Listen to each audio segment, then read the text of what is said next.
अस्सलाम वालेकुम दोस्तों, कैसे हैं आप। मैं अल्लाह ताला से उम्मीद करता हूँ कि आप खैरियत से होंगे।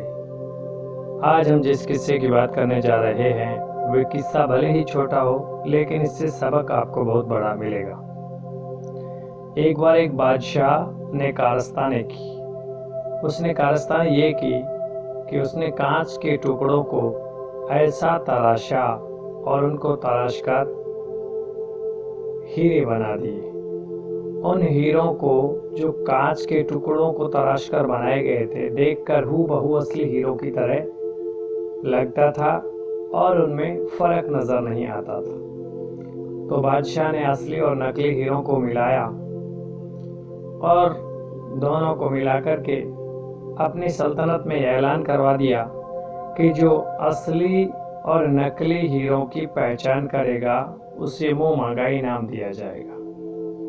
इस बात का ढिढोरा पूरी सल्तनत में पिटवा दिया गया और उसके लिए शर्त ये रखी कि अगर कोई इसे नहीं पहचान सकता और उसमें नाकामयाब होता है तो उसका सर कलम कर दिया जाएगा। बड़े बड़े जोहरी आए, बड़े बड़े अक्लमंद और दानिश्वर लोग हीरों की पहचान करने के लिए आए, लेकिन उन्हें कामयाबी नहीं मिली।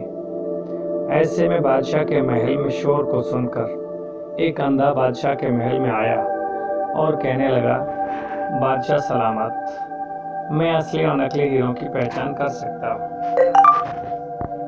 बादशाह और उसके दरबारियों ने उस अंधे की बात को सुनकर पहले खूब हंसे और उसके बाद में बादशाह ने कहा, जो काम आंख वाले नहीं कर पाए वो आप नाबीना कैसे करेंगे। जो काम बड़े बड़े जोहरी नहीं कर पाए वो आप कैसे करेंगे। इस बात को सुनकर उस अंधे ने कहा, मैं असली और नकली की पहचान कर सकता हूँ। बादशाह ने कहा, इसकी शर्त का इल्म है, सजा का इल्म है।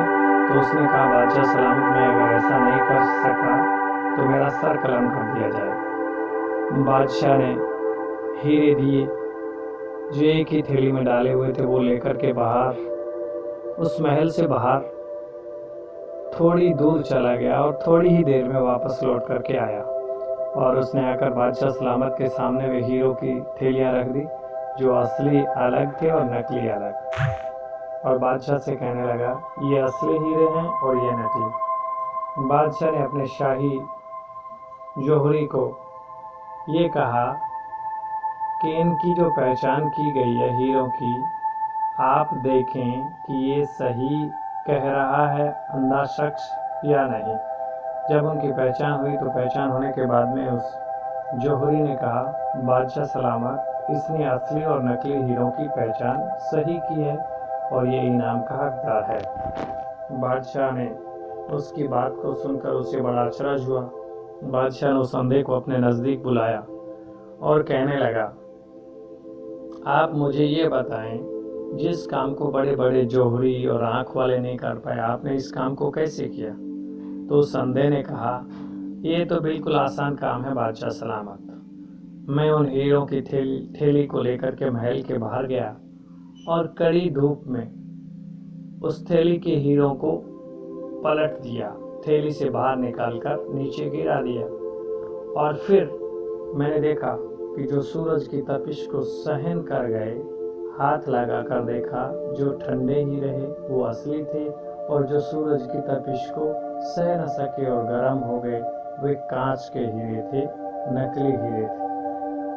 बादशाह ने उसकी बात सुनकर उसके इल्म की तारीफ की और उसे मुंह मांगा इनाम देकर उस महल से रवाना किया। उसकी रुखसती के साथ ही बादशाह के दिमाग की गर्मी, बादशाह की अना, बादशाह के दिमाग का गुरूर भी रुखसत हो गया। अब बादशाह की ये बात में समझ में आ चुकी थी कि नरम मिजाजी, नरामत, मोहब्बत, बर्दाश्त रखने का मादा, यही इंसानियत की पहचान है। जो गर्म हालात को सह गया वो असली हीरा और जो सह न सका वो कांच का टुकड़ा। जो दबाव को सह गया वो असली हीरा, और जो सह न सका वो कांच का टुकड़ा। इसलिए एक बात याद रखो कि असली और नकली में सिर्फ बर्दाश्त करने का ही फर्क होता है। फिर आप सवाल करेंगे कि आखिर कब तक बर्दाश्त करें, कब तक लोगों के तानों को सुनें। तो उसके बारे में हमारे बुजुर्ग बता गए कि आप तब तक सहें जब तक कि आप हीरा ना बन जाएं। बर्दाश्त करते रहेंगे, सहते रहेंगे तो फिर दुनिया की कोई आग, तपिश, गर्मी आप पर असर नहीं करेगी और आप हमेशा अंदरूनी ताकत के साथ दुनिया का मुकाबला करते रहेंगे।